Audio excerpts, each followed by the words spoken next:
আজ আমাদের ভোরে গাছি পুজো, প্রয়োজনীয় জিনিসগুলো সমস্ত কিছু মা রেডি করে রেখে দিয়েছে। নমস্কার বন্ধুরা, শুভ সকাল।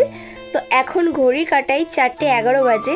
আজকে আমাদের বাড়ি গাছি পুজো রয়েছে। কাদের কাদের বাড়ি আজকে গাছি পুজো হচ্ছে ছোট্ট করে কমেন্ট করে যেও। আর আমাদের বাড়িতে গাছি পুজোর কি কি নিয়ম রয়েছে সেগুলো তোমরা দেখতে থাকবে, কেউ কিন্তু স্কিপ করবে না। আমরা কেউ বুঝতে পারিনি, হঠাৎ করে 3:30 বেজে গেছে। ওই মাঝ রাত্রে মা স্নান করে তাড়াহুড়ো করে রেডি করছে। একটা বড় প্রদীপের মধ্যে 7টা সলতে দিয়ে ছোট ছোট প্রদীপ ধরাতে হবে। ধুনুচি ধরিয়ে নিলাম। এই যে সেই 14 পুরুষের বাতি জ্বালাচ্ছি, ওই জন্য 14টা প্রদীপ। ঘরে মা লক্ষ্মীর আসনে একটা প্রদীপ জ্বালিয়েছি, ঘরের সামনে, উঠোনের মাঝখানে, রান্নাঘরে আর তুলসী তলায় দিয়ে আসবো। এরপর চলে যাচ্ছি রাস্তায় গাছের উপর আর কলের উপরে দিতে। জলঘট রাখার জন্য কতটা সুন্দর করে সাজিয়েছে মা। তেঁতুল আর কচুর ডগাও পুড়িয়ে নিচ্ছি। স্নান করে তেঁতুল খেতে হবে আর কাজল পড়তে হবে। তো বন্ধুরা, কেমন লাগছে আমাদের গাছি পুজো? তোমাদেরও কি এমন নিয়ম রয়েছে? থাকলে একটু জানিও, বেশ ভালোই লাগবে। আরো তো রয়েছে কুলো পিটাতে পিটাতে একটা মশার গান।